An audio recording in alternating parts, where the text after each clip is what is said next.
Hello students, welcome back. In the last lecture, we were discussing about atomic radii and the factors affecting atomic radii. Factors affecting में हमने दो factors को पढ़ा था. क्या क्या थे ये दो factors? पहला factor था size of shell. Size of shell. तो इस फैक्टर को हम इस तरीके से समझ सकते हैं. हमारे पास तीन एटम हैं, लिथियम, सोडियम, पोटेशियम. इनमें से हमें ये बताना है सबसे छोटा एटम कौन सा होगा और सबसे बड़ा एटम जो है वो साइज में कौन सा होगा. कैसे बताते हैं हम? सबसे पहले हम इनका एटॉमिक नंबर लिख लेते हैं और एटॉमिक नंबर लिखने के बाद में इनका कन्फिगरेशन जो है वो लिख लेते हैं. जब कन्फिगरेशन लिखते हैं तो हमें ये पता चल रहा है कि लिथियम का आउटर मोस्ट इलेक्ट्रॉन किस शेल में गया? एल शेल में. एल शेल जो है वो न्यूक्लियस से सेकंड नंबर पे होता है. तो ये के शेल है, ये एल शेल है. तो इसमें जो इलेक्ट्रॉन प्रेजेंट है वो न्यूक्लियस से इतनी दूरी पर है. सोडियम जो है इसका इलेक्ट्रॉन एम शेल में भरा गया.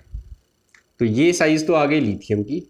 सोडियम का इलेक्ट्रॉन, आउटर मोस्ट इलेक्ट्रॉन यहाँ पर है एम शेल में, और पोटेशियम का आउटर मोस्ट इलेक्ट्रॉन यहाँ है एन शेल में. तो देखो लिथियम जो है उसकी रेडियस इतनी है तो उसका एटम इतनी ही साइज का होगा, लेकिन सोडियम की साइज बढ़ गई क्योंकि इसका शेल जो है वो बड़ा है साइज में. पोटेशियम की साइज और भी ज़्यादा बढ़ गई क्योंकि इसका जो शेल है, आउटर मोस्ट शेल, वो साइज में और भी बड़ा है. तो यहाँ पर हम इफेक्ट देख रहे हैं शेल का. तो एटम्स जो है उनकी आप एटॉमिक रेडियाई का आइडिया लगा सकते हैं अगर आपको ये पता हो कि आउटर मोस्ट शेल जो है वो कौन सा है इन एलिमेंट्स का, और फिर इसी के बेसिस पे हम ऑर्डर बता सकते हैं कि कौन सा एटम साइज में बड़ा होगा और कौन सा एटम साइज में छोटा होगा. चलो अब देखते हैं सेकंड फैक्टर. सेकंड फैक्टर जो है वो क्या कहता है? तो यहाँ पर बात होती है न्यूक्लियर चार्ज की. अब इस फैक्टर को भी हम इस क्वेश्चन से समझते हैं. हमें तीन एटम दिए गए, लिथियम, बेरिलियम और बोरॉन, और हमसे अब पूछा जा रहा है ये बताओ कौन सा एटम जो है वो साइज में छोटा होगा और कौन सा एटम साइज में बड़ा होगा. तो हम फिर से वही तरीका यूज़ करते हैं जो अभी हमने किया. हम इनका एटॉमिक नंबर लिखते हैं और फिर इनका कन्फिगरेशन लिखते हैं. तो कन्फिगरेशन जब हमने लिखा इन तीनों एलिमेंट्स का, तो इन तीनों का जो आउटर मोस्ट शेल है वो कौन सा है? एल शेल है. तो अगर मैं लिथियम का एटम बनाऊं तो लिथियम का एटम जो है उसमें भी आउटर मोस्ट इलेक्ट्रॉन जो है वो एल शेल में प्रेजेंट है, बेरिलियम में भी और बोरॉन में भी. तो अब हमें कैसे पता चलेगा कि कौन सा एटम जो है वो साइज में छोटा होगा और कौन सा एटम साइज में बड़ा होगा? तो इस चीज का आंसर अब हमें न्यूक्लियर चार्ज से मिलता है. न्यूक्लियर चार्ज किसको बोलते हैं? तो इस टर्म को आप ब्रेक कर लो इस तरीके से, चार्ज प्लस न्यूक्लियस. तो न्यूक्लियस के अंदर कौन सा चार्ज होता है? न्यूक्लियस के अंदर होता है पॉजिटिव चार्ज. पॉजिटिव चार्ज कहां से आया? प्रोटॉन से आया. So the charge exerted by nucleus is called nuclear charge. और ये न्यूक्लियर चार्ज जो है वो इलेक्ट्रॉन को क्या करेगा? अट्रैक्ट करेगा. क्यों अट्रैक्ट करेगा? क्योंकि पॉजिटिव चार्ज प्रोटॉन जो है वो नेगेटिवली चार्ज पार्टिकल को अपनी तरफ अट्रैक्ट करता है. तो ये फोर्स ऑफ अट्रैक्शन जो है इन ऑपोजिट चार्जेस के बीच में, इसको बोला जा रहा है न्यूक्लियर चार्ज. और न्यूक्लियर चार्ज किस पे डिपेंड करता है? It depends on number of protons present in the nucleus. इस पे डिपेंड करता है. जितने ज़्यादा प्रोटॉन्स उतना ही ज़्यादा फोर्स ऑफ अट्रैक्शन और उतना ही ज़्यादा न्यूक्लियर चार्ज. तो देखो यहाँ पर अगर हमारा आउटर मोस्ट शेल सेम है तीनों एटम्स में, तो अब हम देखेंगे किस एटम में प्रोटॉन ज़्यादा है. जिसके प्रोटॉन ज़्यादा होंगे उसका फोर्स ऑफ अट्रैक्शन ज़्यादा होगा, और जिसका फोर्स ऑफ अट्रैक्शन ज़्यादा होगा वो इलेक्ट्रॉन्स को ज़्यादा पावरफुली अपनी तरफ खींचेगा. जब इलेक्ट्रॉन्स को न्यूक्लियस अपनी तरफ पुल करता है तो इलेक्ट्रॉन्स जो हैं वो अपना आउटर मोस्ट शेल जो है उसको छोटा कर लेते हैं. तो जितना ज़्यादा फोर्स ऑफ अट्रैक्शन उतना ज़्यादा इलेक्ट्रॉन न्यूक्लियस की तरफ शिफ्ट हो जाएगा। तो लिथियम जिसका आउटर मोस्ट इलेक्ट्रॉन जो है वो यहाँ पर था, जब हम बेरिलियम पर आए तो बेरिलियम के अंदर क्या हो गया, प्रोटॉन्स बढ़ गए। प्रोटॉन्स बढ़ गए तो इलेक्ट्रॉन के ऊपर फोर्स बढ़ गया, फोर्स बढ़ गया तो अब इलेक्ट्रॉन कहाँ आ गया, यहाँ पे। और ये साइज जो है वो अब किसकी हो जाएगी, यहाँ पर बेरिलियम का आउटर मोस्ट इलेक्ट्रॉन प्रेजेंट होगा, तो साइज घट गई। फिर जब हम बोरॉन पे गए तो बोरॉन में एक और इलेक्ट्रॉन बढ़ गया, 5 इलेक्ट्रॉन हो गए। 5 इलेक्ट्रॉन हो गए तो फोर्स ऑफ अट्रैक्शन और ज़्यादा बढ़ गया। फोर्स ऑफ अट्रैक्शन बढ़ेगा तो इलेक्ट्रॉन और ज़्यादा पास आएगा न्यूक्लियस के, और इस वजह से ये बोरॉन की साइज है। तो बोरॉन जो है वो बेरिलियम से छोटा है और बेरिलियम जो है वो लिथियम से छोटा है। तो सबसे बड़ा एटम हो गया लिथियम, इससे छोटा जो है वो बेरिलियम और इससे छोटा बोरॉन। तो इस तरीके से हम इस सेकंड फैक्टर का यूज करके इस क्वेश्चन का आंसर दे सकते हैं। अब देखो बच्चों, ये जो अट्रैक्टिव फोर्स जब हमने कंसीडर किया तब हम एक चीज कंसीडर करना और भूल गए। क्या चीज है वो? तो ये है हमारा आज का टॉपिक। हम जो न्यूक्लियर चार्ज, जिसको हम अट्रैक्टिव फोर्स बोल रहे हैं, जो न्यूक्लियस एक्सर्ट करता है, जब हम इसकी बात करते हैं तो हम एक गलती कर रहे हैं, हम एक चीज को भूल रहे हैं। क्या है वो चीज? देखो, ये लिथियम का एटम है, ये न्यूक्लियस इस इलेक्ट्रॉन को अपनी तरफ अट्रैक्ट करेगा, तो यहां पर जो फोर्स लग रहा है that is called force of attraction. अब ये इलेक्ट्रॉन इस न्यूक्लियस की तरफ अट्रैक्ट हो रहा है, लेकिन एक फोर्स और है इस एटम के अंदर, और वो फोर्स है इस इलेक्ट्रॉन और इस इलेक्ट्रॉन के बीच में, और इस इलेक्ट्रॉन और इस इलेक्ट्रॉन के बीच में। इलेक्ट्रॉन्स पे सेम चार्ज होता है, सेम चार्ज की वजह से ये एक दूसरे को रिपेल करते हैं। तो ये रिपल्सिव फोर्स है जो इन दो इलेक्ट्रॉन्स के बीच में काम कर रहा है, और ये भी एक रिपल्सिव फोर्स है जो इन दो इलेक्ट्रॉन्स के बीच में काम कर रहा है। जब दो रिपल्सिव फोर्स इस एटम में एग्जिस्ट कर रहे हैं तो ये जो अट्रैक्टिव फोर्स है ये क्या हो जाएगा, कम हो जाएगा, रिड्यूस हो जाएगा इन रिपल्सिव फोर्सेस की वजह से। तो ये एक तरीके से ऑपोजिट फोर्स काम कर रहा है एटम के अंदर इस आउटर मोस्ट इलेक्ट्रॉन के ऊपर। तो ये जो फोर्स ऑफ अट्रैक्शन कम हो गया, इस चीज को हम बोलते हैं इफेक्टिव न्यूक्लियर चार्ज। हमने जितना फोर्स ऑफ अट्रैक्शन सोचा था, जिसको हम न्यूक्लियर चार्ज बोल रहे थे, एक्चुअल में प्रैक्टिकली क्या होता है, इस आउटर मोस्ट इलेक्ट्रॉन पे उससे कम फोर्स लग रहा होता है। और ये जो कम फोर्स ऑफ अट्रैक्शन है, इसको हम एक नया नाम दे देते हैं, this is called effective nuclear charge. तो यहां पर अब मैं लिख रहा हूं इफेक्टिव न्यूक्लियर चार्ज। क्या है इसका मतलब? द चार्ज या the force of attraction experienced by the electron, keeping into consideration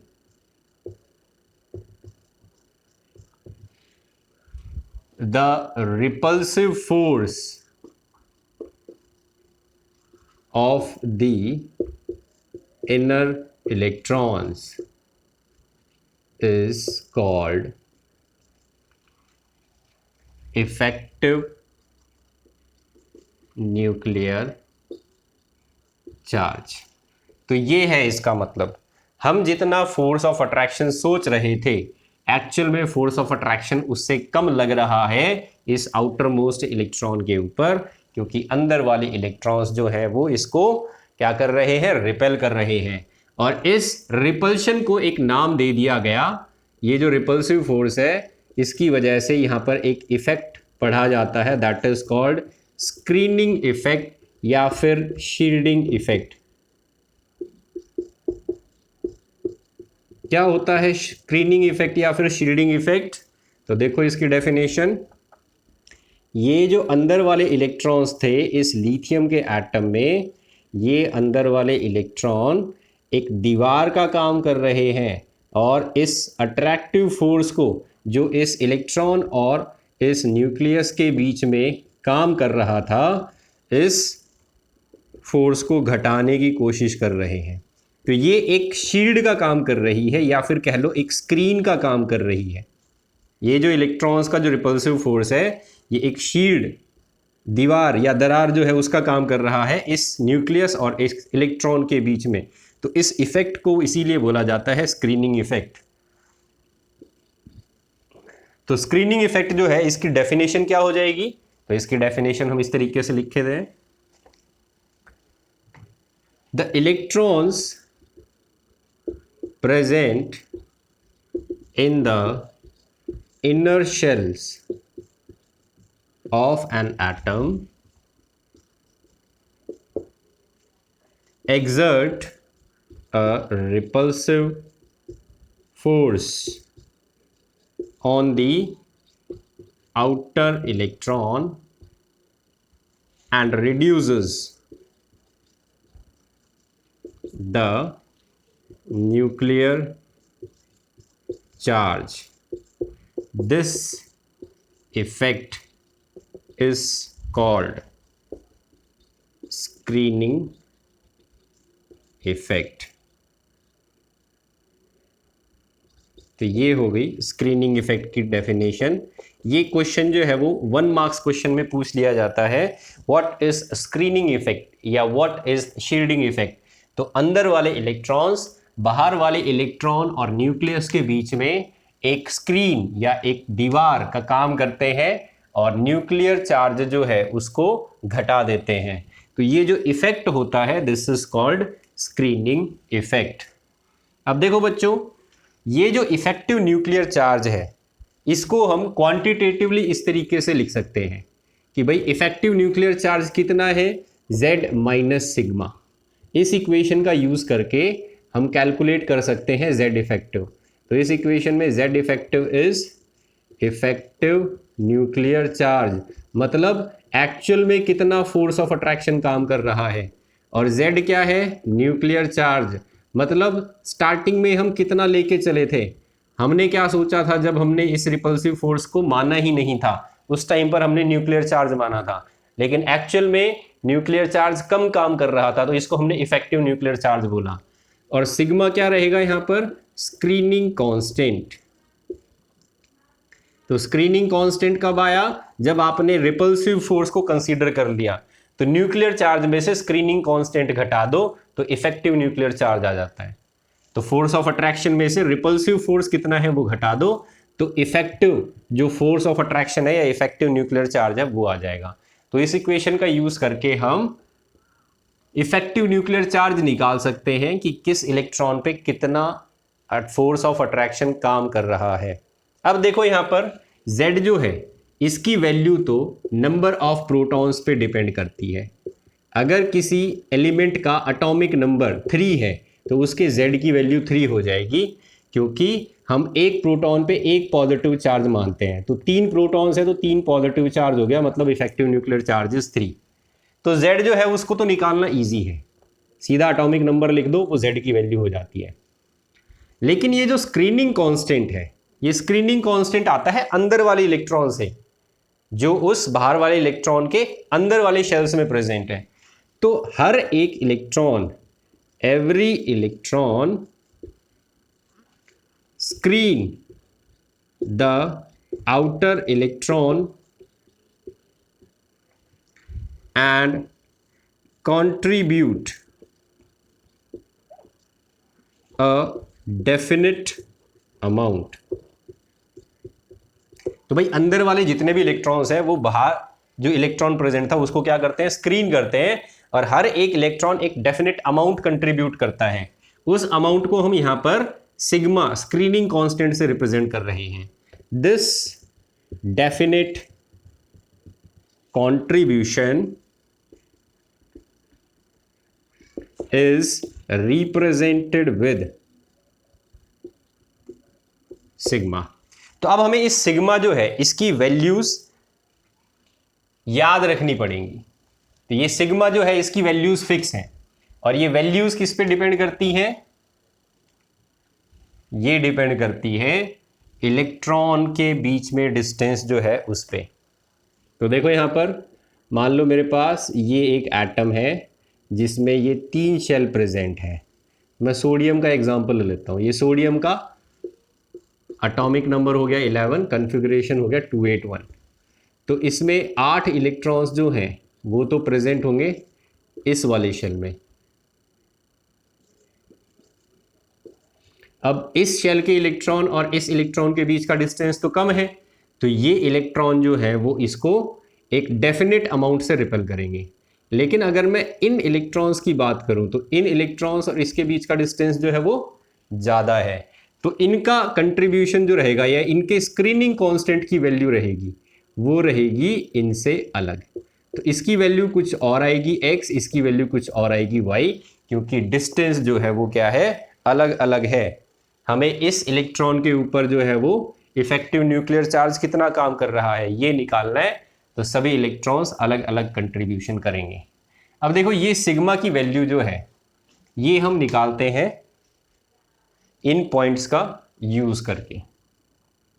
सबसे पहले राइट द इलेक्ट्रॉनिक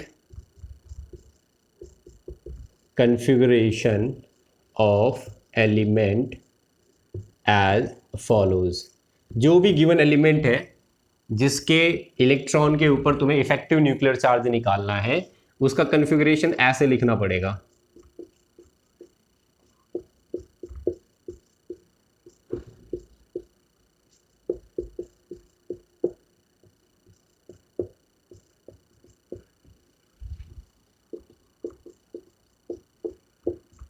ठीक है, तो ये कॉन्फ़िगरेशन हम इस तरीके से लिखते हैं, किसका यूज करके, अवबाउ डायग्राम जो हमने बनाया था उसका यूज करके। Fill the electron by using Aufbau's principle. तो ये काम कर लिया। ये काम करने के बाद में हमें क्या पता चल गया, आउटर मोस्ट इलेक्ट्रॉन कौन सा है एटम के अंदर। ठीक है, तो जैसे मैं एग्जांपल ले लेता हूं कि भाई हमारे पास सपोज लिथियम है, तो लिथियम का एटॉमिक नंबर 2, तो sorry atomic number is 3, configuration क्या हो जाएगा 1s2 2s1। तो ये हमारा आउटर मोस्ट इलेक्ट्रॉन है 2s में। तो इनर इलेक्ट्रॉन्स कौन से हो गए, ये इनर इलेक्ट्रॉन्स हो गए। तो शील्ड कौन करेगा, यही तो स्क्रीन करेंगे या फिर यही शील्ड करेंगे। तो इन इलेक्ट्रॉन्स का मुझे स्क्रीनिंग कांस्टेंट जो है वो यहां पर याद रखना पड़ेगा। कितना होता है स्क्रीनिंग कांस्टेंट, वो डिपेंड करता है कि तुम्हारे इलेक्ट्रॉन्स, अंदर वाले इलेक्ट्रॉन्स कहां कहां पर भरे हुए हैं। ठीक है, तो सबसे पहला काम तो यही हो गया, कॉन्फ़िगरेशन लिखो और पहले ये पता लगाओ कि आउटर मोस्ट इलेक्ट्रॉन कहां पर है। पता लगा इन 2 पॉइंट्स का यूज करके। अब देखो सिग्मा की वैल्यू जो है for s and p electron, अगर आउटर मोस्ट इलेक्ट्रॉन जो है वो इनमें जा रहा है, यहां पर बात हो रही है आउटर मोस्ट इलेक्ट्रॉन की। अगर आपका आउटर मोस्ट इलेक्ट्रॉन s में या p में चला जाए तो आपको ये वैल्यूज यूज करनी है। Electron present in nth shell shield to an extent of 0.35, electron present in n-1th shell sheared to extent of 0.85, and electrons present in n-2 shell sheared to extent of 1.0। तो ये sigma की value दे रखी है, इन तीनों points में sigma की value है। n shell का इलेक्ट्रॉन अगर है तो वो सिग्मा की वैल्यू 0.35 कैरी करेगा। अगर इलेक्ट्रॉन n-1 शेल का है, ये अंदर वाले इलेक्ट्रॉन्स की बात हो रही है, तो वो 0.85 शील्डिंग इफेक्ट जो है वो कंट्रीब्यूट करेगा। अगर इलेक्ट्रॉन, अंदर वाला इलेक्ट्रॉन n-2 शेल का है तो वो 1.0 एक्सटेंट से शील्ड करेगा। Present in the n-2 shell and lower shell, ठीक है, ये दोनों लाइनें ऐड करना है। तो ये तो हो गई S और P के अंदर इलेक्ट्रॉन्स जो जाएंगे इनकी बात। अभी मैं सिर्फ आपको सिग्मा की वैल्यूज बता रहा हूं, ये वैल्यूज जो है वो आप नोट कर लो, आगे इनको हम यूज करके एग्जाम्पल सॉल्व करेंगे। अगर इलेक्ट्रॉन डी सब शेल में चला जाए, डी इलेक्ट्रॉन, तो सिग्मा की वैल्यू क्या क्या लेनी है? तो सिग्मा की वैल्यू लेनी पड़ेगी electron present in nth shell contribute या shield to an extent of shield to extent of 0.35 और electrons present in inner shells, all the inner shells, shield to extent of 1.0। तो ये 2 पॉइंट जो है वो तब यूज करने हैं जब डी के अंदर तुम्हारा आखिरी इलेक्ट्रॉन हो। तो यहां पर भी सिग्मा की वैल्यू की बात हो रही है। अब देखो एक एक्सेप्शन और है, ये भी याद रखना है। Electron present in the 1s subshell, for helium के लिए याद रखना बस ये, electron present in 1s subshell sheared to extent of 0.3। तो ये सिग्मा की वैल्यू लेनी है for 1s electron in the case of helium. तो बच्चों ये सिग्मा की वैल्यूज जो है वो अब हमने लिख दी। अब देखो मैं आपको Z इफेक्टिव जो है वो कैलकुलेट करके दिखा रहा हूं एटम्स का। चलिए सबसे पहले हम सबसे छोटा एटम या सबसे पहला एटम जो है हमारा वो लेते हैं हाइड्रोजन। हाइड्रोजन का एटॉमिक नंबर कितना है? 1। तो कॉन्फ़िगरेशन जो है वो कैसे लिखा जाएगा? देखो कॉन्फ़िगरेशन लिखेंगे 1s1। तो आपने वो रूल अप्लाई किया, पहला रूल कि write the electronic configuration as follows. तो s में एक इलेक्ट्रॉन गया। अब देखो यहां पर समझो इस चीज को, हाइड्रोजन के एटम के अंदर एक प्रोटॉन होता है न्यूक्लियस में और एक ही इलेक्ट्रॉन है। हम किसके ऊपर न्यूक्लियर चार्ज निकाल रहे हैं? इस इलेक्ट्रॉन के ऊपर। तो तुम्हें क्या देखना है? तुम्हें देखना है कि इस इलेक्ट्रॉन और इस न्यूक्लियस के बीच में कोई दूसरा इलेक्ट्रॉन तो नहीं आया। तो यहां पर ऐसा कोई इलेक्ट्रॉन नहीं है। तो ये प्रोटॉन इस इलेक्ट्रॉन को क्या करेगा? अपनी तरफ अट्रैक्ट करेगा और इस फोर्स ऑफ अट्रैक्शन को हम क्या बोल रहे हैं? Z इफेक्टिव, जो यहां पर प्रैक्टिकली काम कर रहा है। तो हमने इक्वेशन क्या लिखी थी? Z effective is equal to Z minus sigma. तो जब कोई दूसरा इलेक्ट्रॉन है ही नहीं तो सिग्मा की वैल्यू क्या आ जाएगी? Since no other electron is present, तो sigma is equal to 0। Z क्या है? Z is equal to atomic number, number of protons. कितने प्रोटॉन है? 1, 1 माइनस 0। तो Z इफेक्टिव की वैल्यू क्या आ गई? हाइड्रोजन एटम के केस में this is equal to 1। So Z effective is equal to 1 for hydrogen. तो ये निकाली हमने effective nuclear charge in hydrogen. अब आते हैं हीलियम पे। हीलियम का एटॉमिक नंबर कितना होता है? 2। कॉन्फ़िगरेशन क्या होगी? 1s2। अब देखो हीलियम का एटम जब हम बनाएंगे तो ये न्यूक्लियस हो गया, ये इसका के शेल हो गया, एक इलेक्ट्रॉन यहाँ, एक इलेक्ट्रॉन यहाँ। ये दोनों इलेक्ट्रॉन्स जो है इन पे नेगेटिव चार्ज है।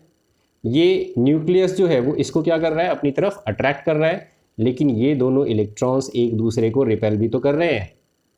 तो अगर मैं इस इलेक्ट्रॉन को स्टडी कर रहा हूँ, ये इलेक्ट्रॉन जो है इसके ऊपर मुझे इफेक्टिव न्यूक्लियर चार्ज निकालना है, ठीक है। तो एक इलेक्ट्रॉन जो है वो जिसको हम स्टडी कर रहे हैं उसको हम कंसीडर नहीं करते, इसका स्क्रीनिंग जो है वो कंसीडर नहीं करते, क्योंकि ये खुद को तो स्क्रीन करेगा नहीं। ये इलेक्ट्रॉन खुद को तो रिपेल नहीं कर सकता ना, दूसरे इलेक्ट्रॉन ही इसको रिपेल कर सकते हैं। तो इसीलिए तुम्हारा जो आउटर मोस्ट इलेक्ट्रॉन जिसको तुम स्टडी कर रहे हो उसके ऊपर जो है वो सिग्मा मत लगाना, ये अपने आप को स्क्रीन नहीं कर सकता। तो अब देखो यहां पर Z इफेक्टिव मुझे कैलकुलेट करना है। Z इफेक्टिव का फॉर्मूला होता है Z माइनस सिग्मा। तो Z की वैल्यू तो 2 आ गई। अब सिग्मा कितना होगा? अब अप्लाई होता है हमारा लास्ट वाला रूल फॉर हीलियम एटम। ये इलेक्ट्रॉन जो इसे रिपेल कर रहा है, कितना रिपेल करता है? 0.3, ये वैल्यू है सिग्मा की। तो इतना रिपेल कर रहा है ये। तो अट्रैक्टिव फोर्स कितना लग रहा है? 2 यूनिट का। रिपल्सिव फोर्स कितना लग रहा है? 0.3 यूनिट का। तो 0.3 माइनस कर दो, क्या आ जाएगा? 1.7। So this is the effective nuclear charge value acting in the case of helium. तो हीलियम के एटम में इलेक्ट्रॉन के ऊपर 1.7 इफेक्टिव न्यूक्लियर चार्ज काम कर रहा है। तो ये निकाली हमने Z इफेक्टिव की वैल्यू। अब हम चलते हैं अगले एटम पे। अगला एटम है लिथियम। तो देखो लिथियम जो है, अब उसके अंदर क्या रहेगी Z इफेक्टिव की वैल्यू। लिथियम का एटॉमिक नंबर होता है 3। कॉन्फ़िगरेशन लिखेंगे 1s2 2s1। ये एक ग्रुप, ये दूसरा ग्रुप, ये दो अलग अलग ग्रुप्स कहलाएंगे। ठीक है। अब देखो यहां पर n की वैल्यू क्या आ गई? n मतलब जो हमारा आउटर मोस्ट शेल है, n की वैल्यू हो गई 2। तो इसका एटम बनाओ। ये हो गया इसका K शेल, ये हो गया इसका L शेल। जो इलेक्ट्रॉन जिसके ऊपर तुम न्यूक्लियर चार्ज निकाल रहे हो, इफेक्टिव न्यूक्लियर चार्ज, ये यहां पर है। अब इसी शेल में, L शेल में कोई दूसरा इलेक्ट्रॉन तो है नहीं जो इसको रिपेल करेगा। तो nth शेल के अंदर जो इलेक्ट्रॉन्स होते हैं जिनका कंट्रीब्यूशन होता है 0.35, ये तो है ही नहीं। तो अब हमें क्या देखना पड़ेगा? अब ये देखो आप, यहां पर है n की वैल्यू 2, यहां पर है n की वैल्यू 1। तो ये क्या हो गया? This is n-1th shell. तो आपने अभी जो पॉइंट लिखा है कि n-1 शेल में जो इलेक्ट्रॉन्स प्रेजेंट होते हैं, कितने इलेक्ट्रॉन्स प्रेजेंट हैं? 2 इलेक्ट्रॉन। ये दोनों इलेक्ट्रॉन जब इसको रिपेल करेंगे तो इनकी सिग्मा की वैल्यू क्या आएगी? तो आपने लिखा है for s and p electron वाले केस में देखो, सेकेंड पॉइंट, n-1 शेल में जो इलेक्ट्रॉन्स होते हैं उनके सिग्मा की वैल्यू होती है 0.85। तो यहां पर हमें ऐसे कितने इलेक्ट्रॉन मिल रहे हैं? 2 इलेक्ट्रॉन। एक इलेक्ट्रॉन 0.85 जो है इतना रिपेल कर रहा है, तो 2 इलेक्ट्रॉन कितना करेंगे? 2 × 0.85। ठीक है। तो ये टोटल वैल्यू आ गई स्क्रीनिंग कांस्टेंट की जो इस एटम में काम करेगा, 1.7। तो Z इफेक्टिव निकालना है। Z effective is equal to Z minus sigma. Z की वैल्यू कितनी है? 3। सिग्मा की वैल्यू क्या आई? 1.7। तो Z इफेक्टिव क्या हो गया? 3 - 1.7 दैट इज 1.3। तो ये आ गई हमारे पास Z इफेक्टिव की value. Z effective of lithium atom is 1.3। तो इस तरीके से हमने इस इलेक्ट्रॉन के ऊपर इफेक्टिव न्यूक्लियर चार्ज कितना लग रहा है वो कैलकुलेट कर लिया, अंदर वाले इलेक्ट्रॉन्स का स्क्रीनिंग कांस्टेंट कंसीडर करके। चलिए अब चलते हैं अगले एटम पे। तो लिथियम के केस में हमारे पास वैल्यू क्या आ गई? 1.3। कैसे निकाला? तो Z effective is equal to Z minus 0.85 into 2, 3 - 1.7 that is 1.3।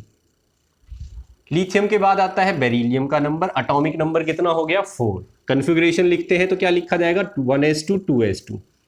अब देखो इसका जब आप एटम बनाते हो तो आपको इस तरीके से 2 इलेक्ट्रॉन तो मिलते हैं अंदर वाले शेल में और 2 इलेक्ट्रॉन मिल रहे हैं आपको बाहर वाले शेल में।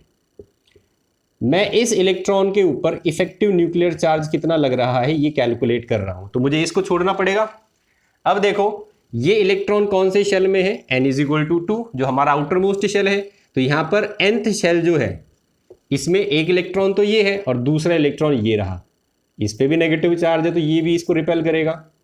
तो जो सेम शेल के इलेक्ट्रॉन्स होते हैं, फिर से वही पॉइंट जो है वो देखना है, s and p इलेक्ट्रॉन्स। तो इसमें देखो electron in nth shell, same shell में जो इलेक्ट्रॉन प्रेजेंट है उसकी सिग्मा की वैल्यू कितनी है? 0.35। मतलब ये जब इलेक्ट्रॉन इसको रिपेल करेगा तो ये कितना रिपेल करेगा? इतनी यूनिट से। तो ऐसे कितने इलेक्ट्रॉन है इस शेल में, आउटर मोस्ट शेल में? एक ही इलेक्ट्रॉन है ऐसा जो 0.35 कंट्रीब्यूट कर रहा है। प्लस अब ये अंदर वाले इलेक्ट्रॉन जो है ये भी तो इसको रिपेल कर रहे हैं। ये कितना रिपेल करते हैं? तो n-1 शेल वाली लाइन देखो, n-1 शेल में जो इलेक्ट्रॉन होता है उसकी सिग्मा की वैल्यू कितनी रहती है? 0.85। तो ये रिपेल करेगा 0.85 इतनी यूनिट से। ऐसे कितने इलेक्ट्रॉन है? 2 इलेक्ट्रॉन हो गए, तो 2 इंटू 0.85, तो टोटल रिपल्शन कितना हो गया? 0.35 प्लस 1.7 क्या आएगा? 2.05। ये सिग्मा की वैल्यू आई है। हमें क्या निकालना है? Z effective. तो Z इफेक्टिव क्या आ जाएगा? 4 माइनस 2.05, आंसर आएगा 1.95। तो ये आ गई हमारी Z इफेक्टिव की वैल्यू। तो आई होप आपको इस डायग्राम से ये समझ में आ गया होगा कि किस तरीके से हमें सिग्मा की कौन सी वैल्यू यूज करनी है। तो तुम्हारा जो इलेक्ट्रॉन जिसको तुम स्टडी कर रहे हो वो कहां पर है? Z माइनस सिग्मा, Z की वैल्यू है 4, सिग्मा की वैल्यू निकालते हैं तो 1 इंटू 0.35 प्लस 2 इंटू 0.85, तो टोटल कितना आ जाता है? 2.05। सॉल्व करोगे आंसर आ जाएगा 1.95। ये आ गई Z इफेक्टिव की वैल्यू फॉर बेरिलियम एटम। चलिए अब हम चलते हैं नेक्स्ट एलिमेंट पे, दैट इज बोरॉन। तो देखो बोरॉन के केस में क्या होगा? एटॉमिक नंबर कितना होता है बोरॉन का? 5। कन्फिग्रेशन लिखेंगे तो क्या आएगा? 1s2 2s2 2p1। इन दोनों के n की वैल्यू सेम है, तो मैं यहां पर इनको इकट्ठा ही बना रहा हूं एक साथ। एटॉमिक नंबर हो गया 5, 5 प्रोटॉन हो गए, ये हो गया K शेल और ये हो गया हमारा L शेल। L शेल में कितने इलेक्ट्रॉन है? 2 + 1 3, 3 इलेक्ट्रॉन्स आ गए, 1 2 3। K शेल में कितने इलेक्ट्रॉन्स हैं? 2।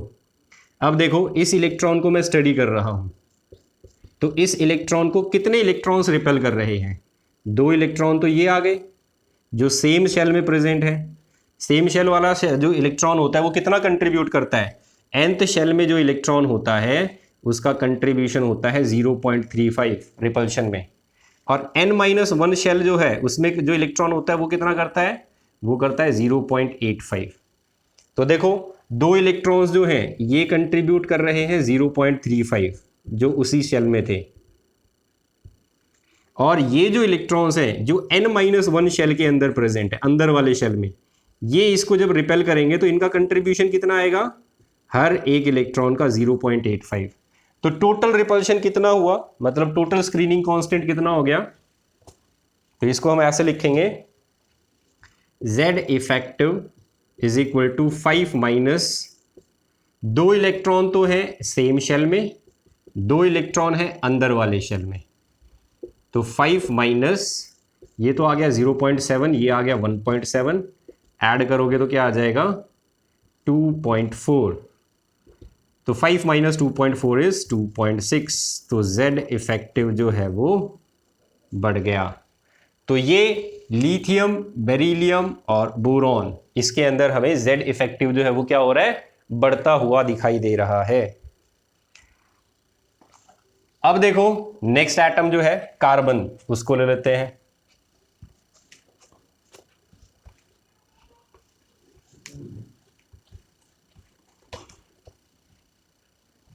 कार्बन का एटॉमिक नंबर होता है 6। कन्फिग्रेशन कैसे लिखा जाएगा? 1s2 2s2 2p2। तो भाई ये एक ही ग्रुप के इलेक्ट्रॉन है, ये दोनों एक ग्रुप में लाई करते हैं। तो अब देखो इस एटम को भी बना लो, 6 प्रोटॉन न्यूक्लियस में, 2 इलेक्ट्रॉन इधर और 4 इलेक्ट्रॉन जो है वो इधर, इस तरीके से। तो हम इस इलेक्ट्रॉन को मान लो स्टडी कर रहे हैं, हम इसके ऊपर Z इफेक्टिव निकाल रहे हैं कितना लगेगा। तो 3 इलेक्ट्रॉन तो सेम शेल वाले हैं जो इसको रिपेल करेंगे, ठीक है। तो तीनों इलेक्ट्रॉन का कंट्रीब्यूशन कितना आता है? सेम शेल वाले इलेक्ट्रॉन जो होते हैं वो 0.35 कंट्रीब्यूट करते हैं, और अंदर जो शेल होता है n-1 उसके जो इलेक्ट्रॉन्स है वो कितना रिपेल करते हैं? इनका कंट्रीब्यूशन होता है 0.85। ये इलेक्ट्रॉन कितने हैं? 3 इलेक्ट्रॉन हैं। ये इलेक्ट्रॉन कितने हैं? 2 इलेक्ट्रॉन हैं। टोटल कितना आ गया सिग्मा?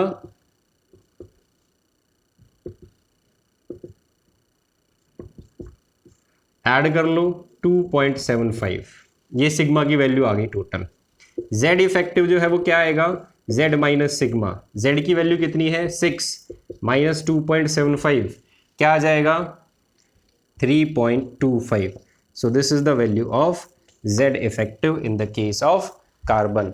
तो इस तरीके से हम सभी एलिमेंट्स का निकाल सकते हैं z इफेक्टिव कितना लगेगा।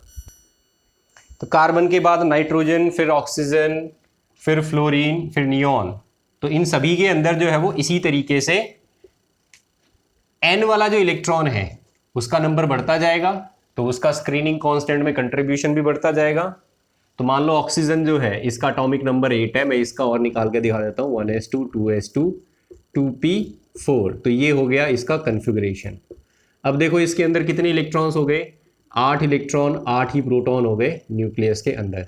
2 इलेक्ट्रॉन कहाँ हैं यहाँ पर, और बाकी इलेक्ट्रॉन 6 इलेक्ट्रॉन कहाँ हैं यहाँ पर होंगे। तो इन 6 इलेक्ट्रॉन जो आउटर मोस्ट शेल में प्रेजेंट है इनमें से एक इलेक्ट्रॉन को हम सेलेक्ट कर लेते हैं स्टडी के लिए कि इसके ऊपर हम z इफेक्टिव निकाल रहे हैं। ठीक है, तो इसको कौन कौन रिपेल करेगा, ये इलेक्ट्रॉन रिपेल करेगा, ये भी रिपेल करेगा, ये भी रिपेल, ये भी रिपेल और ये भी रिपेल। तो टोटल कितने हो गए ये 5 इलेक्ट्रॉन्स हो गए। सेम शेल में है nth शेल में, तो nth शेल वाला इलेक्ट्रॉन कितना कंट्रीब्यूट करता है 0.35। ठीक है, तो 5 इलेक्ट्रॉन है तो 5 इंटू 0.35। अंदर वाली शेल में कितने इलेक्ट्रॉन है 2। अंदर वाली शेल के इलेक्ट्रॉन्स जो है वो कितना रिपेल करते हैं 0.85। तो सिग्मा की टोटल वैल्यू कितनी आ जाएगी प्लस 1.7, कितना हो गया ये 3.45। ये वैल्यू आ गई सिग्मा की। तो z इफेक्टिव जो है वो कितना आ जाएगा z माइनस सिग्मा, z की वैल्यू है 8 माइनस 3.45 तो कितनी आ जाएगी 4.55। This is the value of z effective in the case of oxygen. अब हम चलते हैं अगले पीरियड वाले एलिमेंट पे, सोडियम पे चलते हैं। तो सोडियम में एक नया शेल ऐड हो जाता है। अब देखो नया शेल जब ऐड हो जाएगा तो किस तरीके से निकालेंगे इफेक्टिव न्यूक्लियर चार्ज। तो देखो यहां पर सोडियम का एटॉमिक नंबर 11, कन्फिग्रेशन लिखेंगे 1s2 2s2 2p6 और फिर आ गया 3s1 3s 3p वाले ग्रुप का हो गया ये। तो 3p तो है नहीं क्योंकि इलेक्ट्रॉन नहीं है, तो 3s आ गया। अब देखो हमारा n जो है वो क्या बन गया third shell, that is m shell. तो यहां पर 11 प्रोटॉन हो जाएंगे न्यूक्लियस के अंदर, 2 इलेक्ट्रॉन्स इसमें, 8 इलेक्ट्रॉन इसमें और 1 इलेक्ट्रॉन इसमें। हम न्यूक्लियर चार्ज किस पे निकाल रहे हैं, इफेक्टिव न्यूक्लियर चार्ज इस पे निकाल रहे हैं। तो इस शेल में और कोई इलेक्ट्रॉन तो है नहीं, तो और कोई इलेक्ट्रॉन नहीं है तो सिग्मा की वैल्यू 0.35 कंट्रीब्यूट करने वाला अब कोई नहीं है। तो ये तो हो गया हमारा nth शेल। तो nth शेल जो है उसमें दूसरा कोई इलेक्ट्रॉन नहीं है तो यहां से रिपल्शन नहीं आएगा। ये है n-1 शेल। n-1 में कितने इलेक्ट्रॉन है, n-1 में है 8 इलेक्ट्रॉन, और 8 के 8 जो है वो क्या करते हैं रिपेल करते हैं इस इलेक्ट्रॉन को। और n-1 शेल में जो इलेक्ट्रॉन होता है वो कितना कंट्रीब्यूट करता है, ये कंट्रीब्यूट करता है 0.85। हर एक इलेक्ट्रॉन इतना रिपेल करता है। तो 8 इलेक्ट्रॉन कितना रिपेल करेंगे 8 इंटू 0.85। ठीक है, मल्टीप्लाई कर लो क्या आ जाएगा 6.8, ये वैल्यू आई। अब देखो ये कौन सा शेल है, ये है n-2, ये है n-2 शेल। n-2 शेल में जो इलेक्ट्रॉन होता है वो कितना कंट्रीब्यूट करता है। तो अब आ जाता है हमारा नेक्स्ट पॉइंट यूज। s और p के अंदर जब इलेक्ट्रॉन जाता है तो n-2 में कितना कंट्रीब्यूट करता है, it contribute to an extent of 1.0। कितने इलेक्ट्रॉन भरे हैं n-2 में, 2 इलेक्ट्रॉन। तो क्या लिखोगे यहां पर, ये हो गया n-2 तो 2 इंटू 1 प्लस 8 इलेक्ट्रॉन किसमें है n-1 में, तो 8 इंटू 0.85 और यहां पर दूसरा इलेक्ट्रॉन है ही नहीं तो 0.35 तो आएगा नहीं। तो ये आ गई सिग्मा की टोटल वैल्यू 2 प्लस 6.8 क्या आ जाएगा 8.8 सिग्मा की वैल्यू। तो z इफेक्टिव कितना हो जाएगा 11 माइनस 8.8, क्या आंसर आएगा 2.2। So this is the value of z effective. तो इस तरीके से हम जब तीसरा शेल शुरू हो जाता है तो हम इस तीसरे पॉइंट का भी यूज करके और फिर स्क्रीनिंग कांस्टेंट में इंक्लूड कर लेते हैं। तो अब हम क्या लिखेंगे, अब हम लिखेंगे इस तरीके से, Z effective is equal to Z minus sigma. Z की वैल्यू है 11, सिग्मा की वैल्यू क्या आएगी 2 multiplied by 1 plus 8 multiplied by 0.85। तो 11 minus 2 plus 6.8, 11 minus 8.8, answer is 2.2. So this is the value of Z effective. चलिए अब चलते हैं हम नेक्स्ट मैग्नीशियम पे। एटॉमिक नंबर 12, कन्फिग्रेशन क्या हो जाएगा 1s2 2s2 2p6 3s2।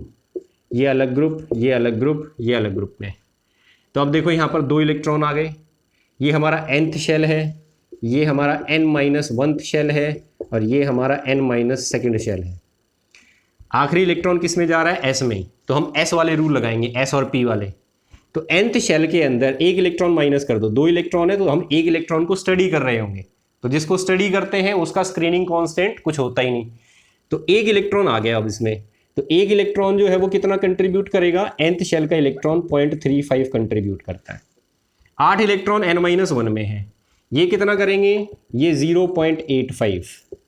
2 electron n-2 में है, ये कितना करेंगे 1.0। क्या आ जाएगा टोटल 0.35 प्लस 6.8 प्लस 2, टोटल कितना हो गया 8.8। 8.8 जो है उसको हम ऐड करेंगे तो ये हो जाएगा 9.15। So this is the value of sigma. अब हमें क्या निकालना है, Z इफेक्टिव। तो Z इफेक्टिव क्या आ जाएगा 12 माइनस 9.15, क्या वैल्यू आएगी, इसको माइनस कर लो। तो 9 और 3 12 होते हैं, 3 माइनस 1.15, तो ये आ गया 2.85। So this is the value of Z effective. तो Z effective of magnesium is 2.85। तो ये लिख लेना यहाँ पर इस तरीके से, Z effective is equal to 12 minus sigma की वैल्यू क्या क्या ली हमने, 1 इंटू 0.35, 8 इंटू 0.85, 2 इंटू 1। इसको सॉल्व करते हैं तो 9.15, तो ये आ जाएगा 2.85। This is the value of Z effective. तो मैग्नीशियम जो है इसका Z इफेक्टिव क्या आ रहा है, ग्रेटर देन सोडियम। चलो अब हम चलते हैं एक ऐसे एलिमेंट पे जिसमें एक और शेल जो है वो ऐड कर देते हैं। तो जैसे कि हम सल्फर लेते हैं, इस बार सल्फर का जो है वो Z इफेक्टिव हम निकालते हैं कितना होगा। तो देखो कैसे निकालते हैं। सल्फर का एटॉमिक नंबर होता है 16, 1s2 2s2 2p6, ये एक ग्रुप में, 3s2 3p4।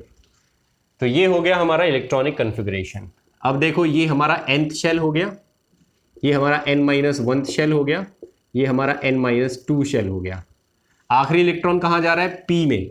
तो हम s और p वाले रूल्स लगाएंगे, ठीक है। तो यहाँ पर Z इफेक्टिव हमें निकालना है आखिरी इलेक्ट्रॉन पे कितना होगा। तो Z माइनस सिग्मा, तो आखिरी शेल में कितने इलेक्ट्रॉन है टोटल 6। तो एक इलेक्ट्रॉन जो है उसको तुम स्टडी कर रहे हो, तो 6 में से एक हटा दो, कितने बच गए 5। ये पांचों इलेक्ट्रॉन कितना कंट्रीब्यूट करते हैं 0.35। अंदर वाले शेल के इलेक्ट्रॉन कितना कंट्रीब्यूट करते हैं 0.85। उससे अंदर वाले शेल के कितना कंट्रीब्यूट करते हैं 1। कितने इलेक्ट्रॉन्स है 2। यहाँ कितने इलेक्ट्रॉन्स है 8। यहाँ कितने इलेक्ट्रॉन्स है 5। तो सिग्मा की टोटल वैल्यू क्या आ जाएगी 5 इंटू 0.35, 8 इंटू 0.85,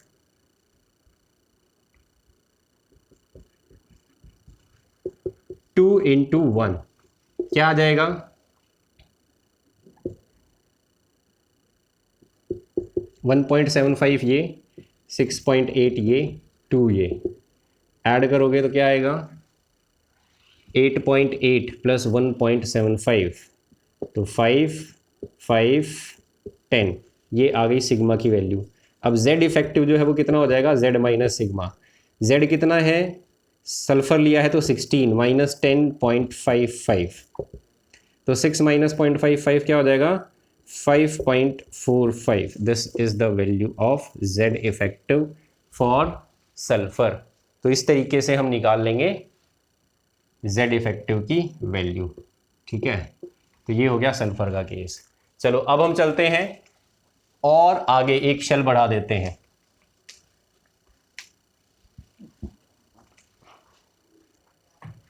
इस बार हम एलिमेंट ले रहे हैं आयरन। अब देखो आयरन के केस में क्या होता है, एटॉमिक नंबर होता है 26, कन्फिग्रेशन लिखोगे 1s2, 2s2 2p6, 3s2 3p6, 4s,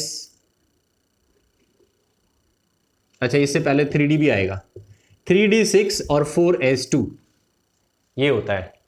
लेकिन जब हम अवबाव प्रिंसिपल अप्लाई करते हैं तो 4s जो है वो पहले भरा जाता है, 3d बाद में। ठीक है, तो इसको हम इस तरीके से लिख देते हैं कि भाई आयरन के केस में 4s2 और 3d6 ये कॉन्फ़िगरेशन है। तो अब देखो यहां पर outermost shell, nth shell जो है वो कौन सा हो गया, 4s, क्योंकि सबसे बड़ी n की वैल्यू यही है, तो ये आउटर मोस्ट शेल होगा। अब इस आउटर मोस्ट शेल के अंदर इलेक्ट्रॉन जो है वो कहां भरा जा रहा है, अब इलेक्ट्रॉन भरा गया s में, तो हम यहां पर s एंड p वाले रूल्स अप्लाई करते हैं। s और p वाले रूल्स में क्या बोला गया था, nth शेल के अंदर जो इलेक्ट्रॉन होते हैं इनका कंट्रीब्यूशन होता है 0.35। अब देखो n-1 ये कौन सा शेल होगा, थर्ड शेल, इसमें जितने भी इलेक्ट्रॉन्स हैं ये कितने कंट्रीब्यूट करेंगे, 0.85। और इसके बाद में क्या रूल लिखा था, electrons present in n-2 shell and lower shell. तो अब जितने भी बचे हुए हैं n-2 वाले भी और उससे कम वाले भी, उन सबके इलेक्ट्रॉन्स काउंट करने हैं हमें, इन सब का कंट्रीब्यूशन जो है वो कितना रहता है, 1। तो अब हमें 1s इलेक्ट्रॉन को भी n-2 के साथ काउंट करना पड़ेगा, क्योंकि रूल कह रहा है n-2 और उससे कम वाले जो है इलेक्ट्रॉन्स उन सब का कंट्रीब्यूशन 1 रहता है। तो अब अगर मुझे इस इलेक्ट्रॉन के ऊपर, इसका जो इलेक्ट्रॉन है इस पे अगर मुझे इफेक्टिव न्यूक्लियर चार्ज निकालना है, Z इफेक्टिव कितना होगा, तो फॉर्मूला तो यही लगेगा। लेकिन सिग्मा की वैल्यू जो है वो कैसे निकालेंगे, 2 इलेक्ट्रॉन है, 2 में से एक इलेक्ट्रॉन के ऊपर हम स्टडी कर रहे हैं, निकाल रहे हैं, तो एक माइनस कर दो, क्या बच गया, 1। तो एक इलेक्ट्रॉन जो है वो इतना कंट्रीब्यूट करेगा। यहां पर कितने इलेक्ट्रॉन है, 6 और 6 12, 12 और 2 14, तो ये कितना कंट्रीब्यूट करेंगे, ये कंट्रीब्यूट करेंगे 14। यहां पर देखो, यहां पर क्या आ रहा है, 6 और 2 8, 8 और 2 10, 10 इलेक्ट्रॉन जो है वो कंट्रीब्यूट कर रहे हैं 1। तो सिग्मा टोटल कितना हो गया, 1 × 0.35 प्लस 14 × 0.85 प्लस 10 × 1। सॉल्व करेंगे इसको, क्या वैल्यू आ जाएगी,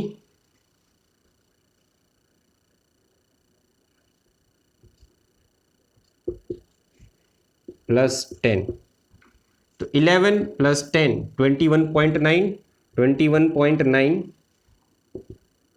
5 नॉर्थ 3 12,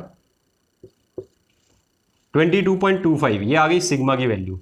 अब Z इफेक्टिव जो है वो किसके बराबर है, Z माइनस सिग्मा। क्या वैल्यू आएगी, Z की वैल्यू है 26 माइनस 22.25, 4 बचेगा, 4 माइनस 0.25 तो 3.75, ये आ गई Z इफेक्टिव की value on the 4s electron. तो ये हो गई हमारी इफेक्टिव न्यूक्लियर चार्ज की वैल्यूज कैलकुलेट निकालने के लिए प्रॉब्लम्स। तो बच्चों इसी तरीके से जो है वो आपको सिर्फ इतना ध्यान रखना है सबसे पहले तो कि लास्ट इलेक्ट्रॉन कौन से सब शेल में जा रहा है, S या P में गया तो रूल्स अलग है, D में गया तो रूल्स अलग है। दूसरी बात जो ध्यान रखनी है, सिग्मा की वैल्यू nth शेल में कितनी आएगी, n-1 में कितनी आएगी, n-2 में कितनी आएगी, ये 2 बातें ध्यान रखोगे तो Z इफेक्टिव जो है वो इजीली कैलकुलेट कर लोगे। और IIT में और नीट के पेपर में प्रॉब्लम्स आती हैं Z इफेक्टिव कैलकुलेट करने के लिए। Z इफेक्टिव की वैल्यूज इस तरीके से हम कैलकुलेट कर लेते हैं।